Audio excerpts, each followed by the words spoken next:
Welcome back to the Simple Farmhouse Life podcast.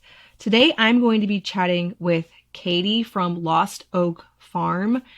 If you've ever wanted to start a homestead or you've had some dream of starting a homestead, which I think a lot of people in the listenership really has, but felt like, okay, is it the right time? I have small children, which how am I supposed to do this with small children? Or I have a full-time job. Katie has been there. She quit her job. She started a farm and has these two small children along the way that she is doing all of this with. So she has a lot of inspiration to share. If that is the situation that you're in, I think you will be intrigued with this. And even if you're not, or you've already had a farm for a long time, I still think that there's lots of nuggets to glean from this episode. My name is Lisa, mother of 7 and creator of the blog and YouTube channel Farmhouse on Boone. Join me as I share with you my love for creating a handmade home from scratch cooking and a little mom and entrepreneur life along the way.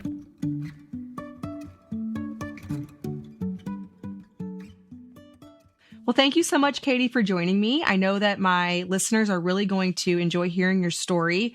In a nutshell, and I'm going to have you majorly go into this. You went from being a teacher to coming home and homesteading. And we have so many questions about that. Like, what'd you do about the loss of income? And how did you even begin? It's a very unique story, but it's also very aspirational. A lot of people want to do something like that. So yeah, let's introduce yourself and tell us about you, your family, your business, and your homestead. Yeah, of course. Thank you so much for having me on. So as you said, my name is Katie. My husband and my 2 little boys and we raise hair sheep in Kentucky. That's the primary thing that we do. My oldest is 2.5 and my youngest is just 7 months old. So it's very entertaining around here. Young kids, yes. But my husband and I were both involved in agriculture from a very young age. So he was raised around beef cattle and tobacco. My family also raised tobacco and horses. So from the time we started dating, I think we were both in agreement we wanted to farm. But I think that we thought that we'd be farming like most people around here do, not as their full source of income, doing it on the weekends and in the evenings. And it wasn't really until 2020 I stepped back from teaching that we really started to figure out what we wanted farming to look like for us. And that's when we really started getting into the quote unquote homesteading part of it. And it's been really cool. Even though I stepped away from teaching, social media has really given me this platform to be able to keep teaching, except this time it's something that I'm really passionate about. I get to teach people how to raise sheep, which is a very obscure thing, apparently. Yeah. And self-sufficiency skills and things like that. So it's kind of come full circle. It's pretty cool. Yeah, that is cool. And it's neat that there's so many opportunities like that today. You can pick any random interest you have, and there's people that you can find that are also interested in that. And you've collected a following over on Instagram to teach people over at Lost Oak Sheep Farm. So let's start with your homestead. What's the size? Did you have it before you quit your teaching job? Did you intend on it being a homestead, or did you take something and turn it into a homestead? What's the story? Yeah, so we got our farm a year after we got married. So we had the land before I quit my job and before I started staying home. We also built a home here. So we have about 70 acres. And right after we got the farm, we also got sheep. And we kind of fell into sheep by accident. We had all intents of this being a cattle farm. And we had one part of the farm that was hard to get to. It was hard to cut hay or bush hog there. And so we thought, well, we'll just get some sheep to clean up the area to keep it maintained. And here we are, however many years later, now we are a sheep farm. So that went well. Yeah. But I think it took, honestly, the 2020 situation and being forced to stay home, being forced to simplify and rely on ourselves a little bit more, to realize that we wanted our farm to be more than just livestock farming. We wanted it to be something that wouldn't just support us financially, but that could support us in terms of food and wood and just being able to make use of what we had whenever we're on our own, because we were on our own for a short period of time. So it's really evolved from just a sheep farm into, it's still a sheep farm, but it is more like a big picture in how we are able to care for ourselves. Yeah. And I guess that's what homesteading is considered now. Yeah, it is. It is. So what kind of variety do you have on the homestead? You mentioned like, wood and then meat. Are you raising meat or how are you working all that? Yeah. So as far as meat, we do raise some of our sheep to harvest for our own meat, but the majority of the meat that we're eating is from deer. We try to harvest enough deer every year to supply us for meat for the year. And then we raise a bigger garden than we used to. So we're doing a lot of food preservation from that as well. My husband is a woodworker, a leather worker. So we try to build and do as much as we can. So we have a shop apartment, we call it here, a house, whatever. Mm-hmm. But we built most of it. We built our barns, and we like to try to harvest as much wood as we can from our property. So it's a lot of just taking what's here and taking what we have and mm-hmm. trying to pour that back into our land to try to make it better. Yeah. So was this the plan, or was it like you were saying in 2020, you had to leave teaching for a little while and then you went home and you started looking around and you thought, I can actually turn this into something and not go back to teaching? Or was it always in the back of your head when you bought the property, or was it totally just like something had to push you out of your comfort zone and then once you were there, you wanted to stay there? It was totally new. I don't think that it was an idea we ever had. I didn't ever have any intentions on staying home. I think having a child actually changed my mind once he was here. But whenever I decided to step back from teaching, it took a lot of us planning and looking at our budget to see if that was going to be a possibility. And whenever we did that, we tried to figure out as many ways as we could that I could supplement the income that I was losing by making money off the farm or by saving money by doing things on the farm. So raising sheep to sell lambs, harvesting deer so that we wouldn't have to be buying meat, getting more food from our garden to go in our freezer or in our pantry. And it seemed like this whole list of things that we were coming up with really aligned with self-sufficiency skills. So it was all of these things that I was trying to do and trying to pursue to make it financially possible for me to stay at home. And it just so happened that those things go along with homesteading. And it's funny that we call it homesteading now, but once upon a time, it wasn't called homesteading. It was just living. It was just a way that people were able to live by doing all these things. And for us, it was just a way of living that made it possible for me to do what I wanted to do, which was stay at home with my kids. Yeah. So with the instant loss of your income, how did that financially work? I know you said you did a lot of things yourself, but there's a lot of infrastructure that goes into just right away getting, sheep and turning that into, of course, the saving thing. That's huge. Whenever you're home, there's a lot of things, but how monetarily did that work right away? So with the sheep specifically? Yeah, or just in general. I mean, you're just going from these two incomes and then you're just going down to one. And how did you decide, yes, we can do this, let's go for it? Was it a little bit uncomfortable, or were you pretty confident that it was going to work out? Yeah, it's pretty scary. I feel like that's a question I get asked a lot is how do you do that financially? Yeah. Because that is a scary thought to give up one total income. So I was an English teacher, so math is not really my thing, but my husband is a big numbers guy. So of course we had to, break it all down. And one of the things that I think people forget about is the money that you can save by staying at home just because you're not having to pay for things associated with your job. So I know you have multiple kids. I only have two, but still paying for two kids in childcare would have been a big chunk of my income. So considering the fact that I would be saving that money, I wouldn't be paying for gas for a long commute. I wouldn't be paying for classroom supplies. So we deducted that from my income. And then as I mentioned before, we also considered the ways that I could make money from home, selling sheep. I sell cut flowers, and the ways I could save money. We deducted that. And once we had done that, we realized that my income that we were getting to keep was not that significant. Yeah. And at that point, it was just a question of what am I willing to sacrifice? And in my case, being able to stay home with my kids and not having to go back to work meant a lot more to me than being able to go out to eat a few times a week or being able to go to the store, shop in, and buy whatever I want to. So I had to be able to admit that to myself and then follow through with that and kind of cut myself off a little bit from those financial habits that I had fallen into. And whenever it came to the farm specifically, we had really set ourselves up beforehand. And some of that was intentional. Some of that just worked out really well. We had already built our home. We had already moved here. We were in the process of fencing the farm off. There are a lot of wonderful grants out for first-time farmers and programs. So we were involved in a program through NRCS to fence off our whole farm, which is what allows us to pasture our sheep. And then we also invested in more sheep so that we would have a bigger profit. We did that before I quit my job. We invested in a working facility for me because the sheep are kind of my thing. My husband said, I do not want a second job. So he was like, I want you to be able to take care of these sheep on your own. So we invested in a working system so that if I have kids, I can get the sheep up. I can put them in a head gate. I can work on them myself without having to wait for him to get there. So we tried to set ourselves up to make money once we made that transition, which made me feel a lot more comfortable, and him too, with that happening. Right, taking a break from this episode to tell you about one of my favorite sponsors, Azure Standard.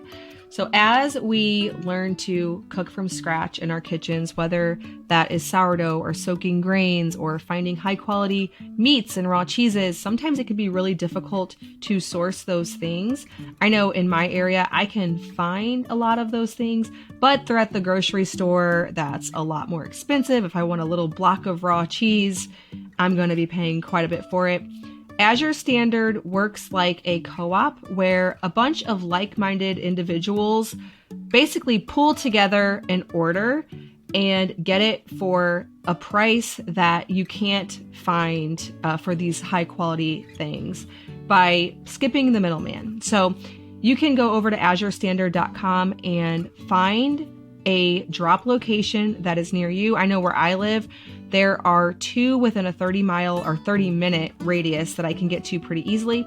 You can also start a drop location in your area if that's something you and a couple friends are wanting to figure out how you can get high-quality foods right to your area. You can pull together and start your own Azure drop. I actually almost did that here in my own town, and I decided that I'd really rather drive a half hour once a month for the Azure drop and not have to manage a drop here. But either way, produce, quality meat, grains, we even get our animal feed. So we have a dairy cow, which is wonderful because we're able to source all this raw dairy. However, finding quality feed at our local feed store is near impossible. So we get a lot of our cow feed, our chicken feed from Azure Standard as well. I've done a few Azure Standard hauls over on my Farmhouse on Boone YouTube channel. So if you're curious about the other things that I have found and am loving in my kitchen, I stock up on flour from Azure Standard.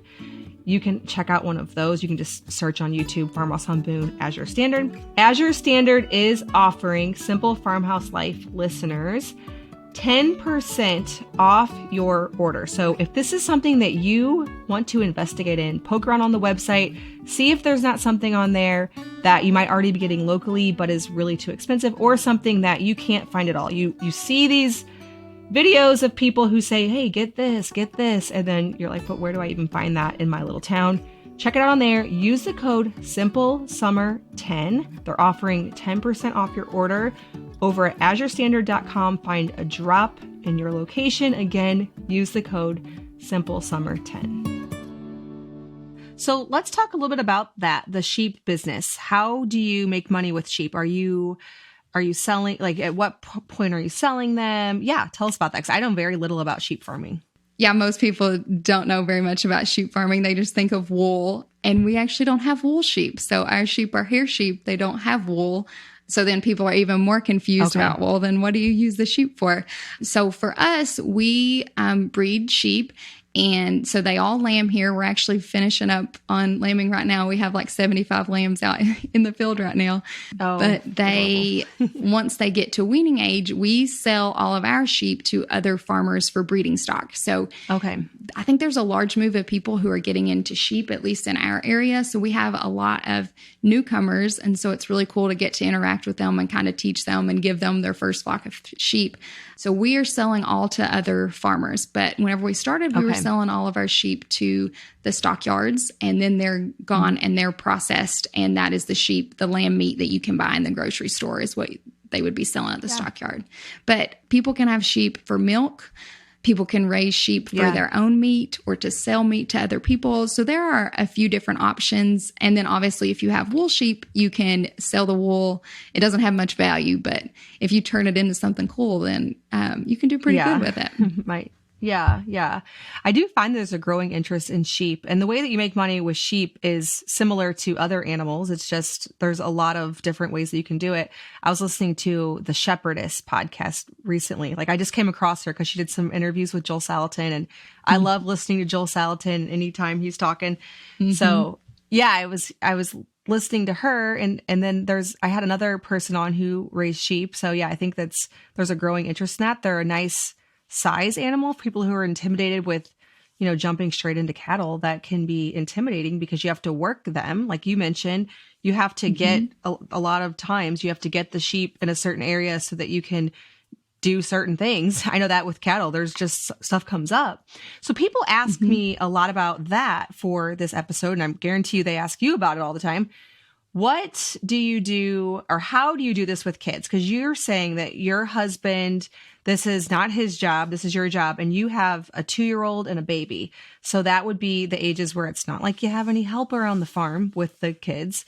So how does that work? I know in your caption, it says something about like baby on my back. So I can completely relate with that. Is that quite literally how it works? Yes, it is. I very vividly remember watching your Solly Wrap video whenever I was pregnant with my first and just like feeling so intimidated by the idea of working with a baby on my back. And now it feels like such a natural thing.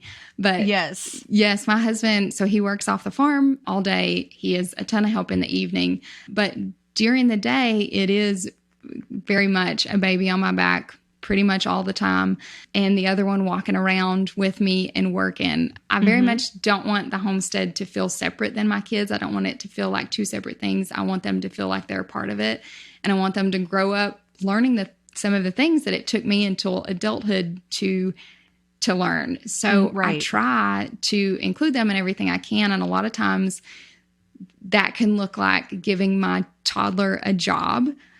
Just making him feel like he's valuable and a part of what I'm doing whenever that's safe, obviously. But sometimes whenever I'm dealing with the sheep, it's not. And so, there are a lot of safety precautions that I have to take. And sometimes that just means setting him on the other side of the fence or setting him in our working system because it's like a little playground, little playpen that keeps him entertained. The baby is always on my back, whether we're trimming hooves or pulling a lamb.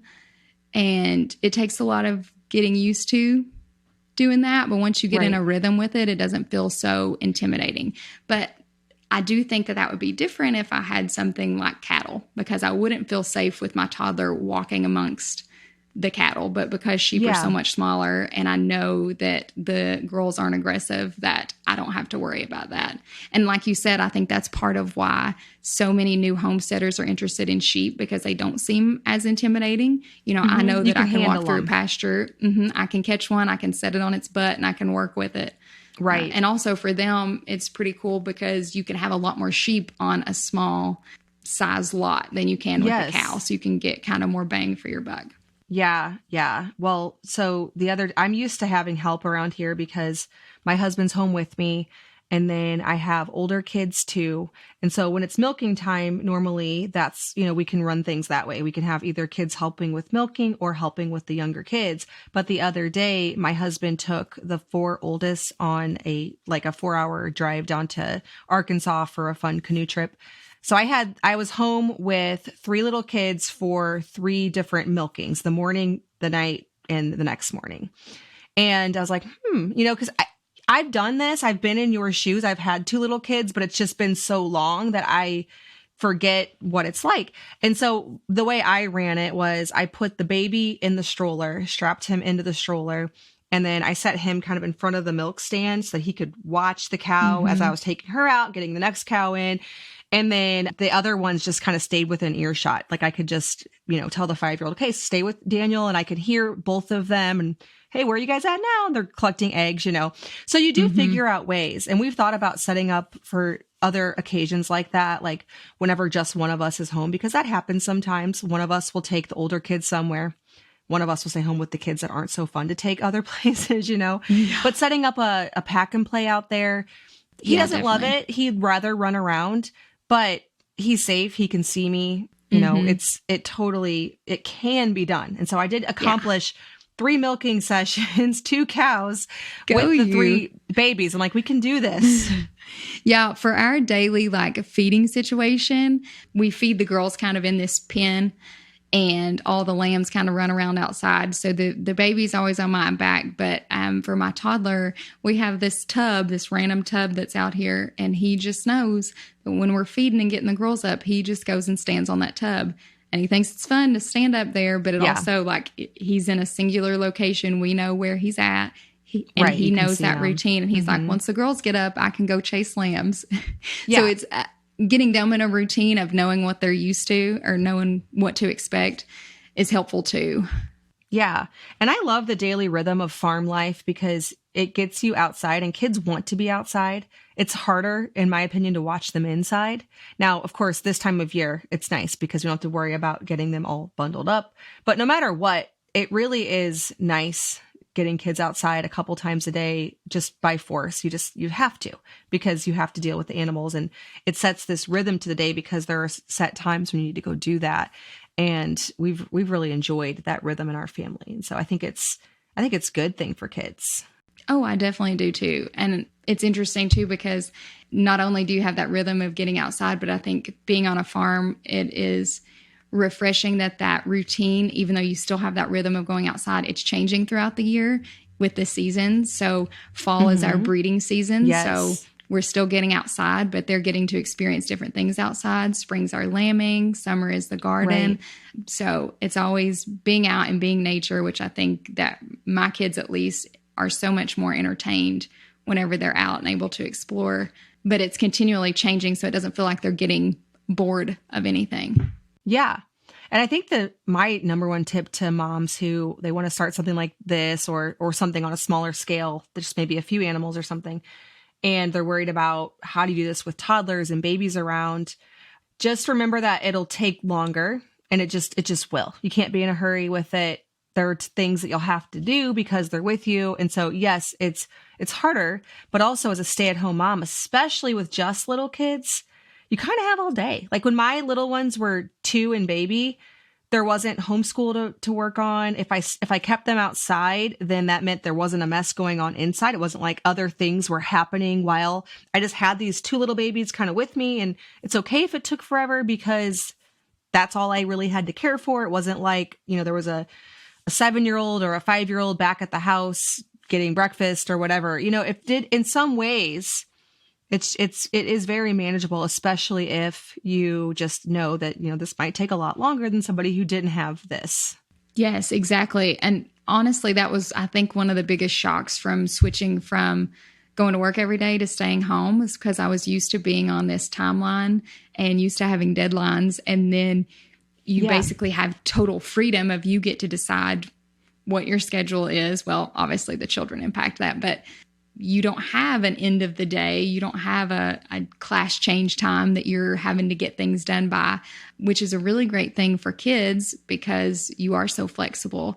But I think it was also difficult for me because I work well with deadlines. Yeah. And so it was honestly challenging for me to start setting those deadlines for myself and being able to give myself motivation while I wanted to be slow with the kids, but also wanting to be productive in terms of the farm and trying to merge those two things together. It can be tricky. So that is kind of a culture shock, I think. Yeah. Yes, it is. But it's very much self-imposed. You really don't have to be, it can take longer and that be okay.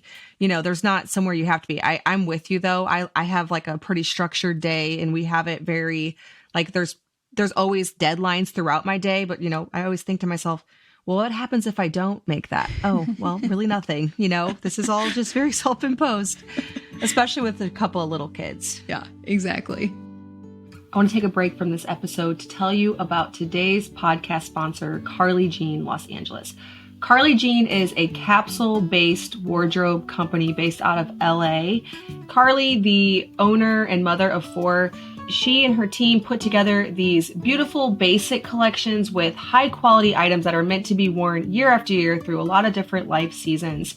I personally have a closet stocked full of Carly Jean items. I like that I can mix and match them, but then I have this very minimal wardrobe that feels curated so I can pull things out at a moment's notice without having to think too far into what I'm going to wear. I hardly ever put on something, change, and then put on something else. I have to get that job done very quickly, and Carly Jean really helps me to do that. CJLA's mission is to simplify getting dressed and help women feel beautiful in every season of life. It's classic, timeless, and it's meant to be lived in, not difficult to wear pieces, all very easy to throw on and go about your day. CJLA has done the hunting for you and provides clothes that are effortless, easy, and flattering on all shapes, sizes, ages, and seasons of life. I have worn them pre-pregnancy, during pregnancy like I am right now, and postpartum, during nursing. I can always find something that fits the current season of life I'm in, and it's beautiful colors that are just really fit into my style. You can check out the Carly Jean website at carlyjeanlosangeles.com and use the code farmhouse20 to get 20% off your order. Again, that's code farmhouse20. It's off the entire site. It's a one-time use code, so stock up your cart and enjoy some of these basics this season.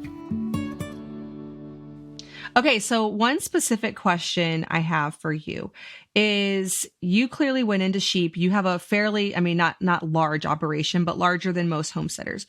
What homesteading ventures would you suggest for those who are just starting out? This sounds intriguing. Maybe they have a couple acres, or maybe they don't, but they're wanting to. That was us 4 years ago.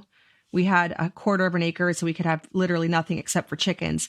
But I wanted it, and so I was in prep mode with podcasts like this. So what would you recommend? Yeah, definitely chickens. I feel like if you are wanting to go that animal route, you want to raise some sort of animal. I think that not just are chickens great for small spaces, but I feel like they are also the easiest animal to have, as in terms of input costs and labors and things like that. I will say, I feel like chickens have little will to live, so be prepared for that.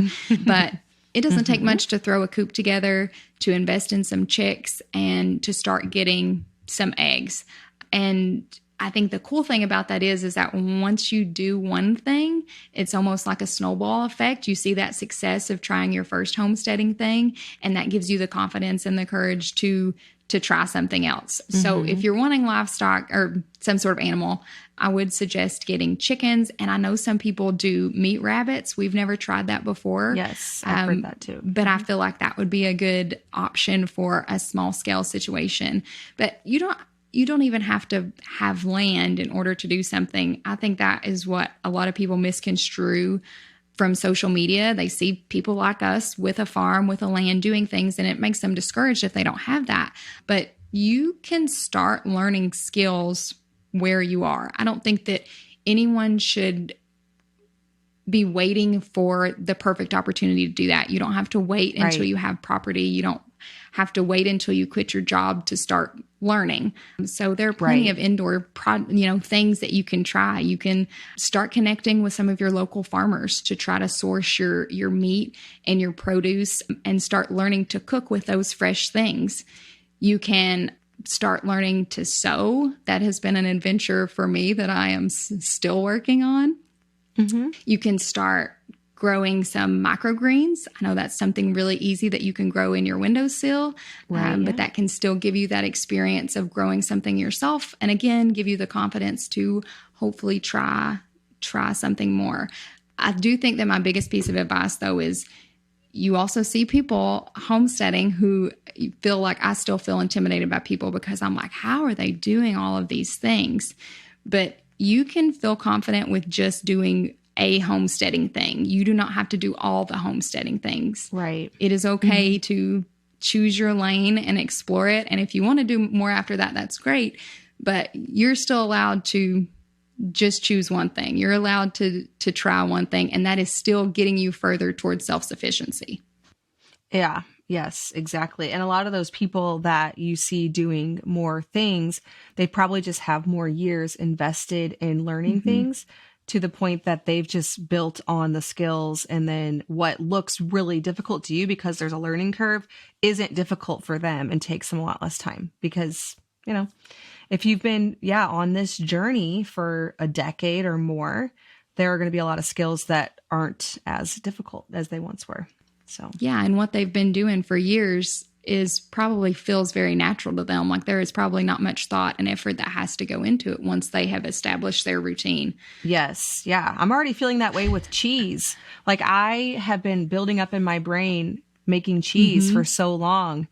And now that I have about 8 wheels under my belt, I'm like, I know how to make Oh, what cheese. is Like I don't have to watch this? this, Yes. video step by step. Like I can get cheese going while doing other things, which seemed so difficult before. Like, well, how am I going to homeschool the kids and How can make you cheese? Well, multitask? literally, I know exactly how to do it now. So, I mean, I haven't tasted any of it yet because it takes 4 weeks to age. So, So hopefully looks it's like good. cheese. It's sitting in my fridge. Yeah. But it really does become like second nature. Yes. It's just subconscious habits. And that's how sheep are for us right now. Yeah. So people are asking all these questions to me, and I forget that some of those were things that we had to learn Yes. because they're things that I don't even think about anymore because they're so natural. But whenever you're watching other people do that, it's hard to remember that because it's intimidating.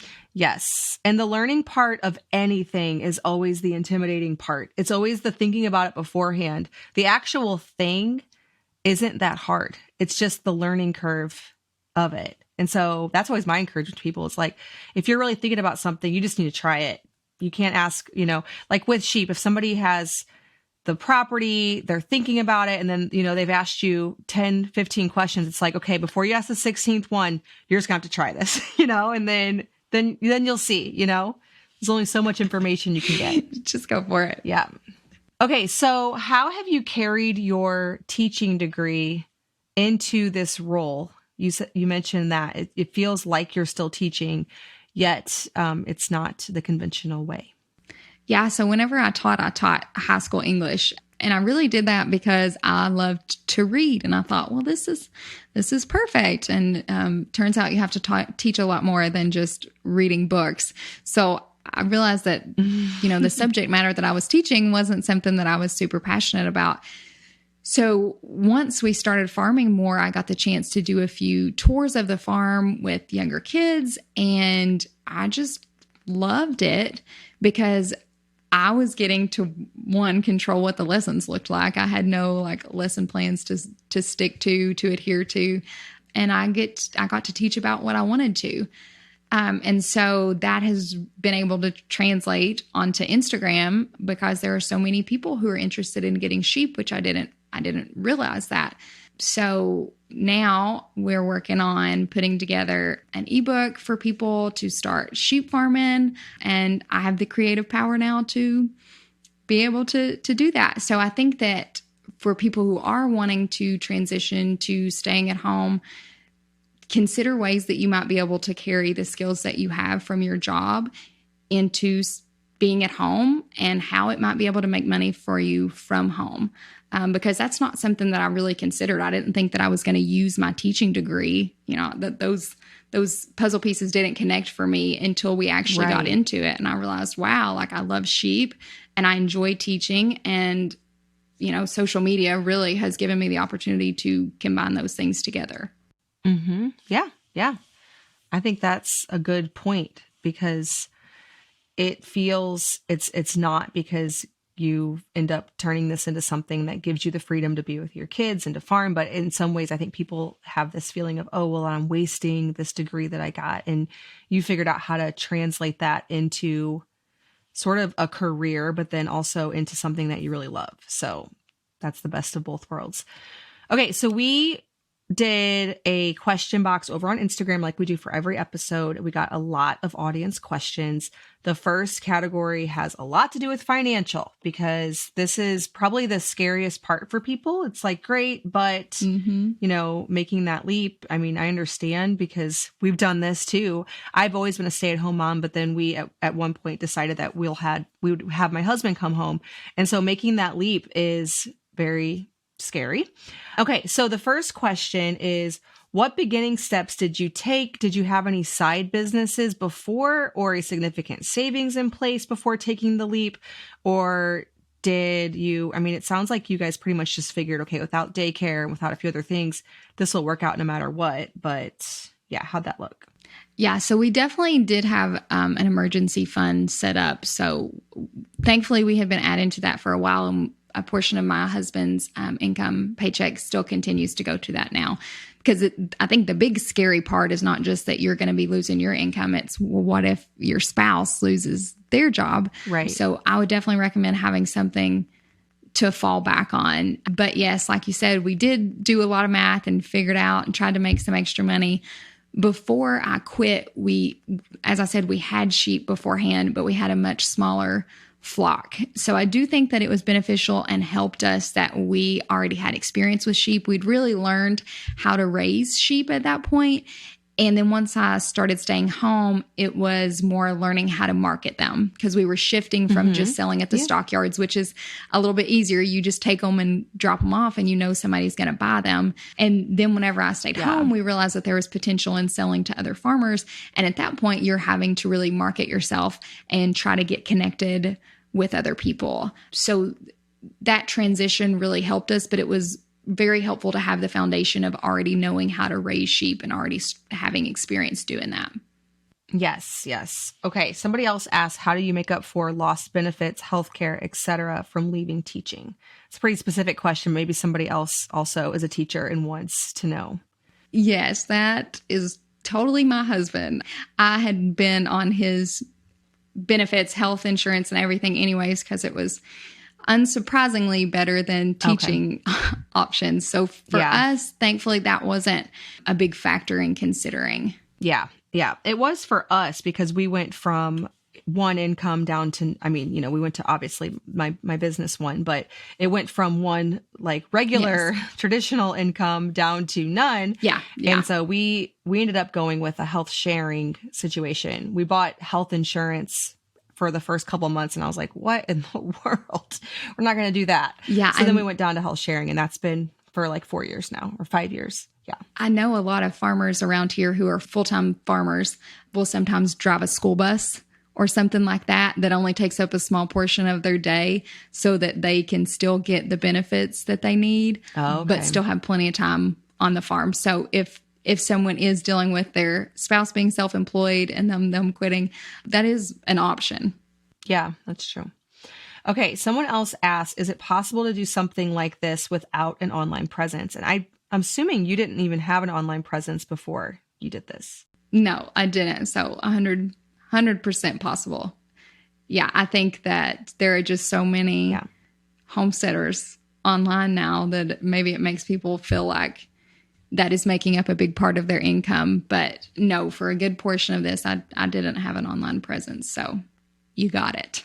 Well, and in what ways has that allowed you to diversify? Because the farmer connections are probably just local connections, which is what sounds like is a primary driver of your income.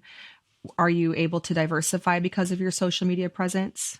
Yeah, it's been surprising that I have connected with a lot more people who aren't local, who are willing to travel in order to get sheep from someone who they feel like they can trust. So I show a good portion of how we raise our sheep, what we're doing every day, what our operation looks like.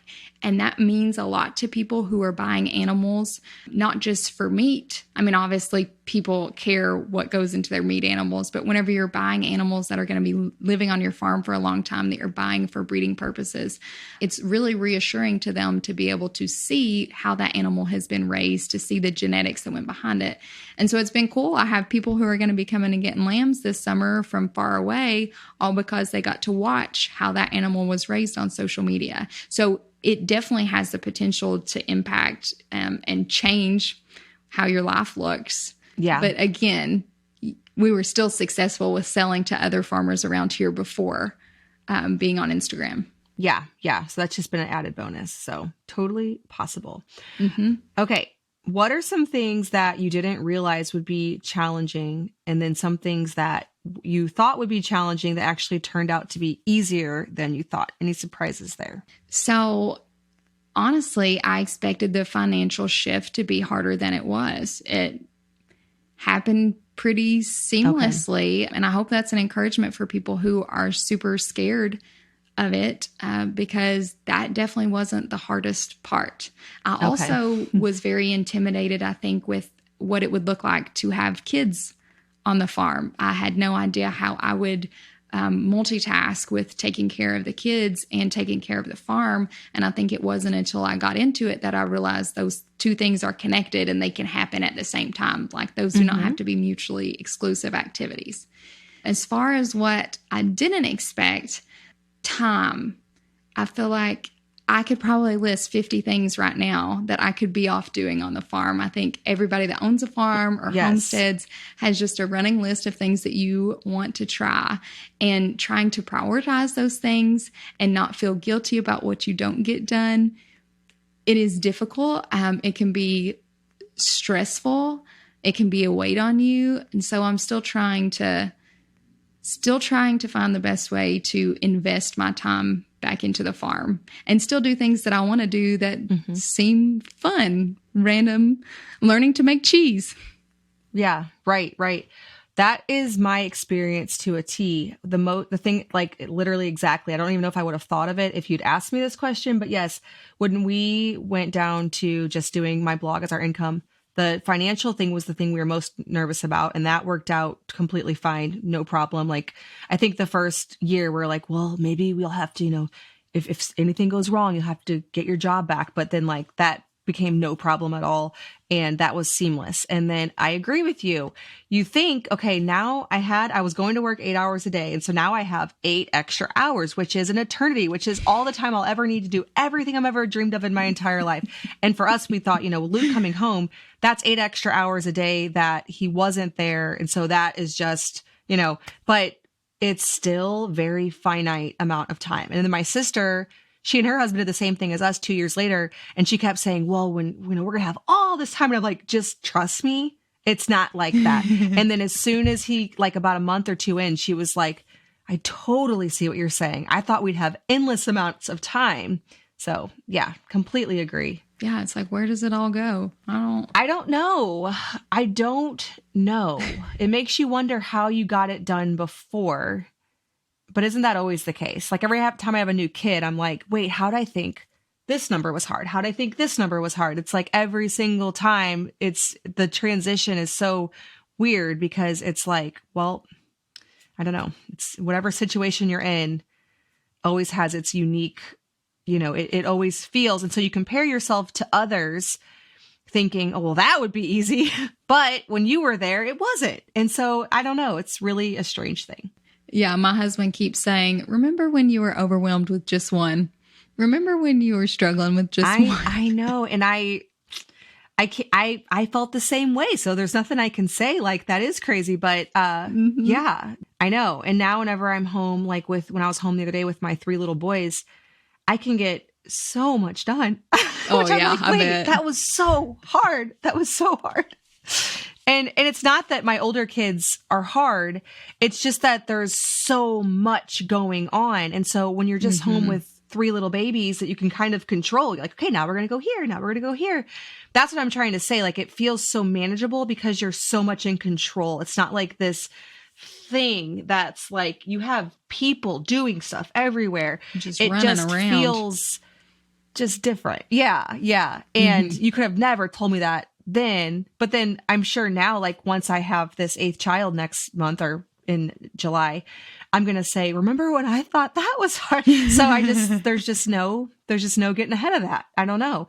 And back before Luke came home, and how did I manage to get it done? I don't really know, but the time thing is always strange. It is.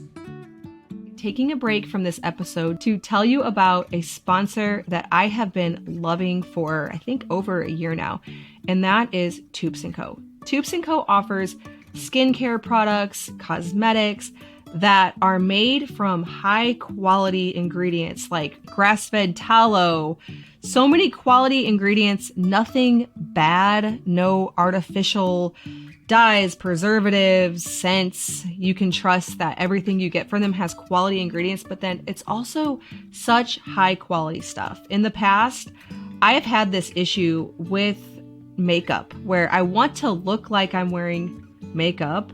I want to have the coverage on my skin, but then I also don't want any of the chemicals that will absorb into the skin. And so I feel like I have to choose between quality and health. And I finally have some makeup that I absolutely love, and that is from Tubes & Co. I've referred all of my friends and my family are constantly asking me, and we're all Tubes & Co. customers now. I have their liquid foundation. It is by far my favorite foundation I've ever tried, so I just ordered a new one. I love it. I have their mascara, again, quality, yet actually feel like I'm wearing regular mascara. And then I just now am trying their natural eyeliner, and I've also loved their brow pencil for the longest time. It has this angle on the end, so it makes it really easy, even if you're not a makeup artist, which I am not. And then a brush on one side, so if you need to fill in your eyebrows, it makes it very straightforward. I just this time, for the first time, tried their glow serum. I find that with my skin as I get older, if it's dry, the makeup just cakes on and looks horrible. But if I'm nice and moisturized, my skin looks more youthful.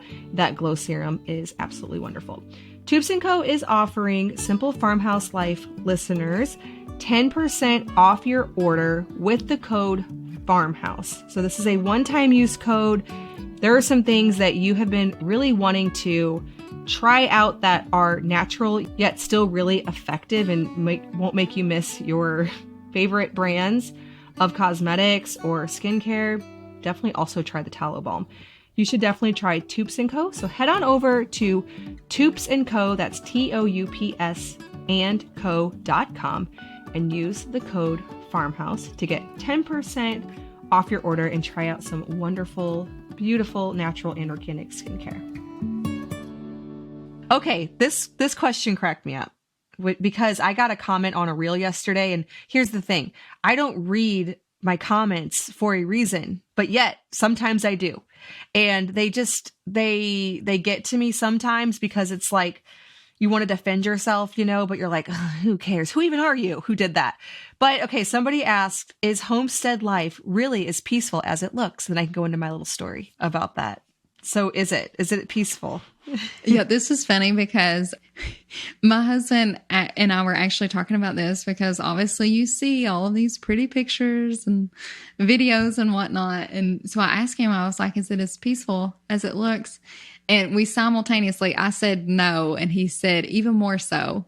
But I was thinking of like the funny part of it, of like, immediately I went to doctoring for pink eye and cutting open an abscess. Yes, you went to the worst parts of it, yeah. Yes. And he was like, well, no, I went to all of the beautiful things that we are able to get out of that because it's only out of, doctoring sheep that we get to enjoy healthy sheep. And it's only out of, fixing fence that we get to have animals. And so he was much more pleasant about it than I was. But I think it's only going to be as peaceful as it seems if that is something that you desire. So I don't think that everybody would find peace on a homestead. But that's where we found our calling in life. That's where we felt led. And so even through all of the hard work and through the difficult days and getting aggravated and getting mad, at the end of the day, we see what we have. And yes, even more so. It is even more peaceful than I think it is portrayed as. What would you say?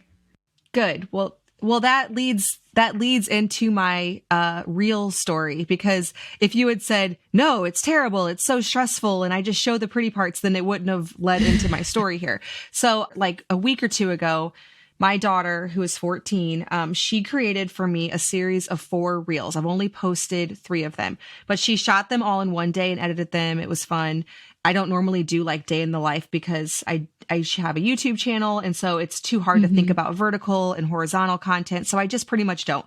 Well, all 3 of the 4 that I've posted have gone like crazy for me. Like I I don't get that kind of views on my reels because they're not the kind of content Instagram wants. Instagram wants that day in the life type of stuff. So all that to say, the reason that this is getting a lot of comments is because it's getting a lot of attention, because it's the kind of content you're supposed to put on Instagram. Will I keep doing it? Probably not. I don't like, but anyways, one day I had no plans to do this. So it wasn't like I planned special meals or we planned a special routine. She literally documented what was going on that day. And I had this comment because people were like, oh, so peaceful, so beautiful, all that kind of stuff. And then I had this comment that was like, you guys do all realize this is a business. Like none of this is actually any of this. And I'm like, wrong. Like, yes, it's a business. Truly it is. And there are parts of it that are hard. Like there are parts of this business that are hard.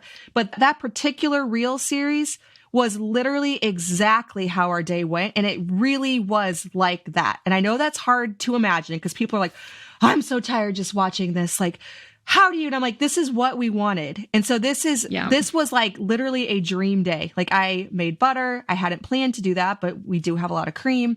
I made cheese. I made a meal. We sat outside. The windows were open. We were homeschooling. And legitimately, that was a real day. Yes, I do curate content. That was not one of them. That was a random day with no plan. And so those comments got me because it was so like, if you only knew, like, this is not actually what you think. Like it is, they were exposing me. And I'm like, you're wrong. I didn't respond. Yeah. And this is why I don't read comments, because that kind of stuff, it shouldn't bother me because I know and my family knows what is true. But yeah, I guess what you said, if this isn't something that you want, yes, that would look terrible. Cooking all day and like making butter and homeschooling the kids. Yeah. Yeah. And I don't understand why people think that a business and a life can't exist together. Yeah. Why they would automatically assume that like because of that things it's not aren't real. Things aren't authentic just because you're showcasing it on Instagram. And I do think that we've gotten a little hard that way just because I think there are people who are a little fake on there. So then it makes us weary of people who are actually authentic. You know what I'm saying? Yes, I do know what you're saying. And I actually had a friend tell me, she's like, but I feel like what you do on your videos is probably what you would be doing if there was no camera. And I'm like, absolutely true. Oh, yeah. It is absolutely true. Like there are some things I do, like I might make over a room because that would be a content, but I would 100% be still doing that without a camera. This is what I've always loved. Like this is what you're getting. There are certain, aspects of content creation. Like would I take a photo of a million different kinds of sourdough bread? No, I wouldn't. No. But I would be making it. Yeah. And I feel like, honestly, it's motivation sometimes of things that I would like to do and things that I know should be done. And I'm like, well, I can also like show people how to do that if I set my camera up. So I'm getting things done that I wanted to get done. And I'm also able to showcase that with other people. I think that's still authentic, even though you are technically creating content. Yeah. And maybe it's like we were talking about earlier about how like you thought it would be so hard to have kids and farm, and then you discovered that actually worked pretty seamlessly. There's a lot of things that until you try it, you just might not realize that it can be that way. And so I think for this person, they have not created these reels. And so to them, it's like, there's no way that was really your day. And I mean, I did have my 14-year-old helping. It would have been a lot more stressful if I had to like set up a tripod, then go over here and go over there, and which is why I don't do it. But that particular day, that was truly just how it went. There was no plan. It was just a documentation of what we would have otherwise done had there been no camera. And so I guess, yeah, there's a lot of, until you try it, maybe there's some things you just don't know. Mr. Random Instagram commenter. And we all need to remember that. Yes. Yeah, with a lot of things. So I turned this into a venting session. Just had to get that off my chest. We all need that. We all need that. Yeah. Okay, so if you think back to the early days of coming home, and this has been, what, like 2 or 3 years now? What advice would you tell yourself? Honestly, I would say read your Bible, because I feel like I've been on this up and down roller coaster of trying to. I feel like whenever I first came home, I would prioritize things on my to-do list that I thought were making me productive over sitting down and spending time with God and reading my Bible. Because I'm like, well, in that amount of time that I'm doing my Bible study, I could have gotten this, and this done.